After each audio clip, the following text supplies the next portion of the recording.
when we have two modes where it's like, I can either be amazing at this or never do it again, you're really cutting yourself off from a lot of things that can bring you joy and playfulness and just fun. There is a middle ground, and the middle ground is I am learning. I am willing to be a beginner. I am willing to not be perfect at this.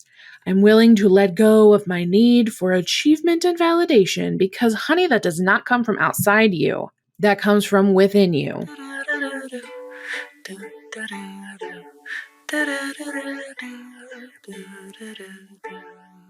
Hey there. I hope you are doing amazing. Just to give a little rundown of what I have been up to lately, I am recording this mid-September, and I just went to a convention over the weekend. So I went to Flaming River Con, which is Cleveland's queer and geeky convention. So it's kind of like your average Comic-Con type deal, right? Like geeky people gather together, but also it's queer. And I love this con. It is like being amongst my people because there's all sorts of nerdy shit going on. There's Dungeons and Dragons, there's Pokemon, there's just all sorts of nerdery, Doctor Who cosplay. I saw a few, just a lot of geeky shit going on. And then also queer, just all the way down queer. The vendors are queer or queer allies, you know. But I would say that most of the vendors there are queer. So much rainbow stuff, right? And it's in September and it's inside. So you don't get the sweaty bullshit of Pride. I love Pride, but God, sometimes it's just too hot for Pride in June when it's hot. So I was there over the weekend and I got to meet a podcast listener who followed me on Instagram and did not know I was local.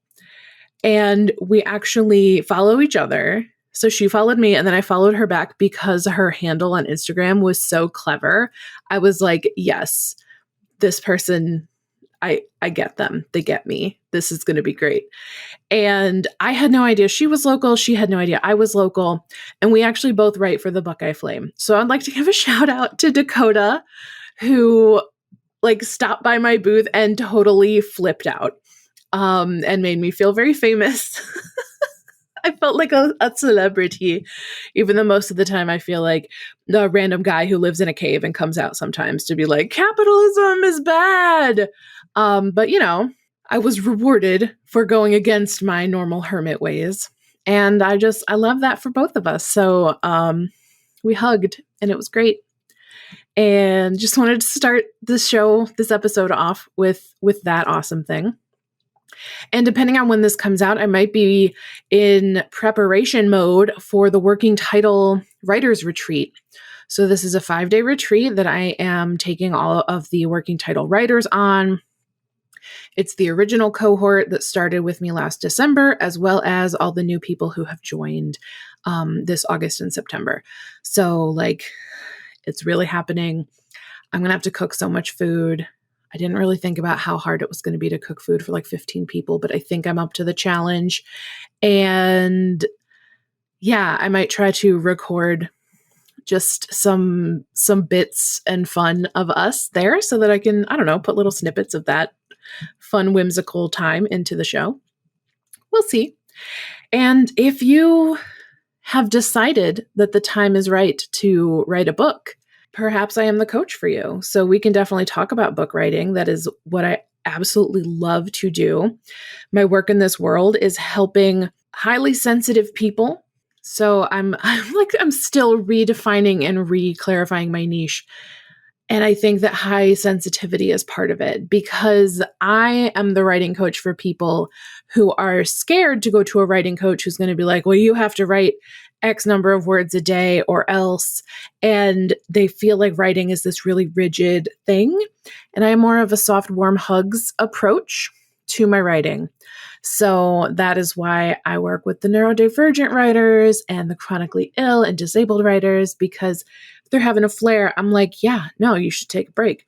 And then if that becomes a pattern and they're like, oh, I keep avoiding writing because it's easier to just do XYZ thing, I get distracted, blah, blah, blah, then we coach through that. But at the end of the day. Like, I'm not going to say you have to write on a certain schedule or you're not valid, or you have to do this or that, or if you didn't get to your word count today, you're not a good enough writer. And this actually leads into my topic for today, which is all of the stuff that is not your craft that goes into your craft. So writing is the easiest example because I'm a writer and I regularly, like multiple times a week, am coaching writers. So that's the example you're going to get, but I will give some others as well. So not all writing is putting words on a page. Like, obviously that is the act of specifically writing, but also reading is part of writing. Thinking about your story is part of writing, and taking a break from your house to go sit by a pond and stare into the sky is part of writing. There are a lot of things that go into the learning and growth and mastery of your craft, whether that's writing or music or art or anything, that are not specifically the act of that thing itself. So one of the earliest exercises, thought experiments, things with brains that I do with my writing clients is I have them make a list, like brainstorm some things that are non-writing stuff that counts as writing. And we start this very early because I want to be able to point back to this when inevitably somebody comes to a coaching call and they say, I didn't write this week and I'm feeling really bad and guilty about that. And I say, okay, so what did you do instead? And they might be like, well, I just really wasn't feeling like writing. So instead I did XYZ thing. I went to for some reason, I really want to say I went to the mall, even though it is 2023 and there's still a whole pandemic going on. So I don't think a lot of us are going to the mall to kill time in our exciting middle-agedness. The mall is dead. Alas. Maybe you just want to go out kind of people watching. You want to go to the park. You want to take a walk in nature. You want to do any number of things. You just want to call your sister and gab. I love just calling my sister to gab. I sound aggressively middle-aged today. I'm 35, so I guess I'm just expecting to die at 70. That's fine. But anyway, there's a lot of things that you could do that are not actually detracting from the project. So this also could look like watching YouTube videos. Hey, if you're on YouTube watching me, maybe some other YouTube videos might help you after this. Like, that's how people can learn. Anytime I need to learn a new painting technique, I go to YouTube, or maybe I see it on a reel or something on Instagram or Facebook. If I opened up my TikTok more than once a month to clear the notifications out, I would see them on TikTok as well. But watching people do different watercolor techniques, or like sometimes they'll like pour a little bit of coffee over a sketch and then paint kind of like within the coffee parts. I don't know how to describe this because I've only seen it happen a couple of times. But in doing this, we're able to see how many different ways there are to be doing painting or drawing. Especially, I love the ones where somebody will take an old drawing that they did and then they rip it in half and then they do the new drawing on like the other half of the picture. So a drawing or a painting or whatever, to show how much they've grown. I'm obsessed with that kind of stuff because with art, we often can see examples of the first draft of things. So I love that as far as normalizing the first draft, because like if y'all want to see the unicorns and horses I used to draw, they were pretty ugly. I can probably draw a better one now. But also I make no guarantees about that because I haven't really been practicing drawing. But I did buy a book to help me learn to draw that has different examples of stuff in it. Like, here's how to draw a hand. Here's how to draw a sphere. And I'm like, I got spheres. I can draw shapes. Okay. But reading that book, even if I wasn't actively drawing while reading that book, would count as like studying my craft. And that's one way to think about it, is like studying. It's almost like doing homework. You can't always be actively doing the thing, but you do stuff that supports your learning of the thing. So let's normalize this.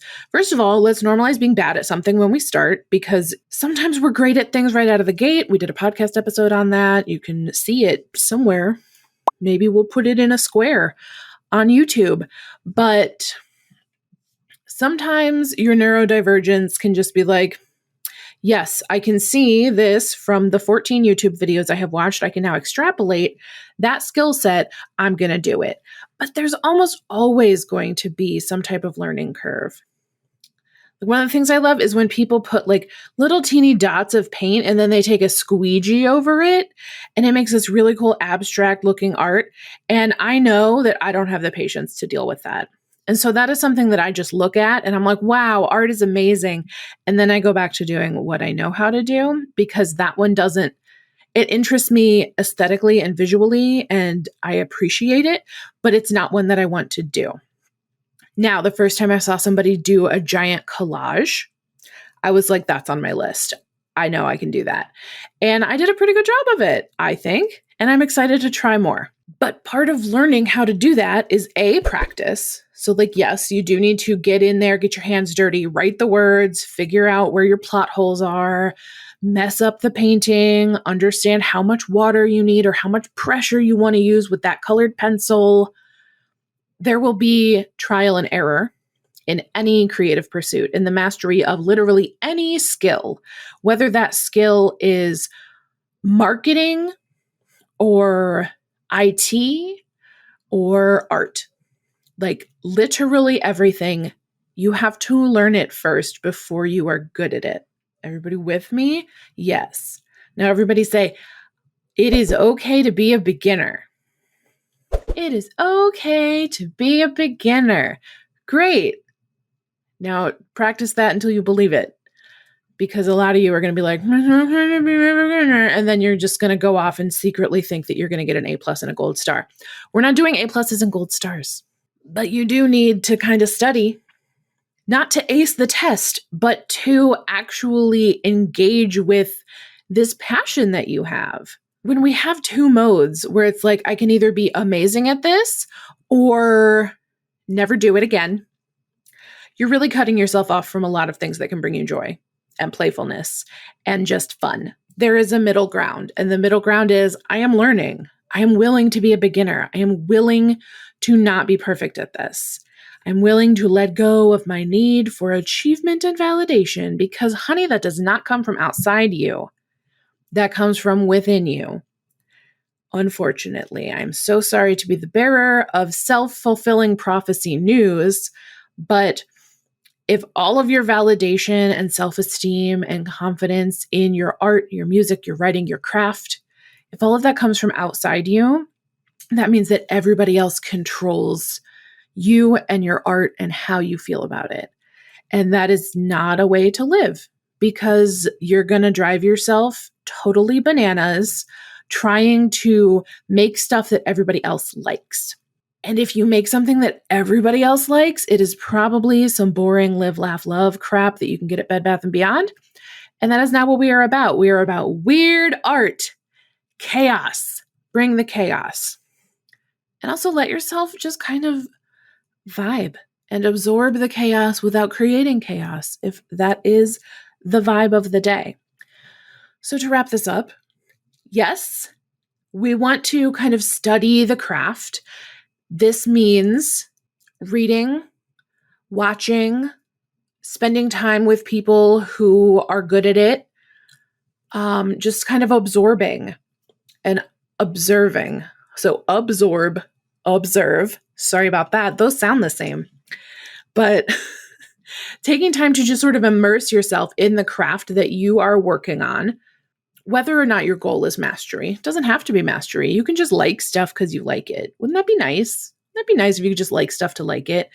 And everybody says, oh, well, are you trying to get your book published? Do you want to be a bestseller? And you could just be like, no, I just wanted to kind of write it. You're going to confuse so many people, and their bafflement feeds me and sustains me. The more people we have just doing stuff because it's fun, the better. Because that subverts capitalism.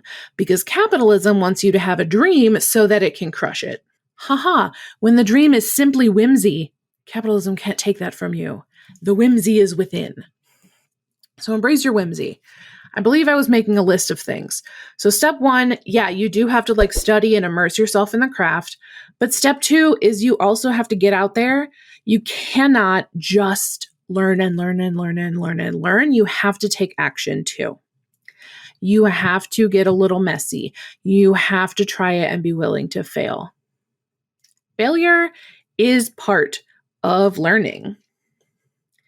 And a lot of us are scared of failure because it got us judged and it got us in trouble and it got us in all sorts of predicaments as children. But we are adults now. We are adults, and there is nothing wrong if you try to draw a human hand and totally fuck it up. You just throw that one away. Try it again. The stakes are low. So if your stakes are very emotionally high, maybe come hang out with me because I will help you lower those stakes a little bit. That's what I do as a creative coach, is I take the people who are like, oh my God, but if I can't do it perfectly, then I don't deserve to have any fun. And I help them chill the fuck out and make art. Cool. Let's actually chill the fuck out. Let's take a deep breath. Breathe in. And out. And say with me, either out loud or just listen and repeat in your head, I'm willing to be a beginner. I'm willing to be a beginner. And practice that. Say it 1,000 times a day if you need to. Being a beginner is not bad. It's great. Being a beginner doesn't have to lead to mastery. You can stay a novice, an amateur. Amateur means like from a love of. It has the same root word as like amour for love. Amateur painters paint because they love it. Amateur writers write because they love it. You do not have to win an award or get a gold star or get your mom's approval. You just have to make art and be willing to let that be enough. I'm going to leave you with that. I got a little existential. It's fine. Come hang out with me in the Neurodivergent Creative Pod, or you can check out my free masterclass, which is Art is Revolution, Reclaiming Your Passion Under Capitalism. That will give you some more of this to immerse yourself in. If you like the vibe of being like, oh, this person takes the chaotic freaking out about mastery and turns it into a willingness to be a beginner. I need more of this. Yes, you do. I can tell already. Come on in. Come get it. Okay, I love you. Stay hydrated. Do as I say, not as I do, because all I've had today is coffee. Bye.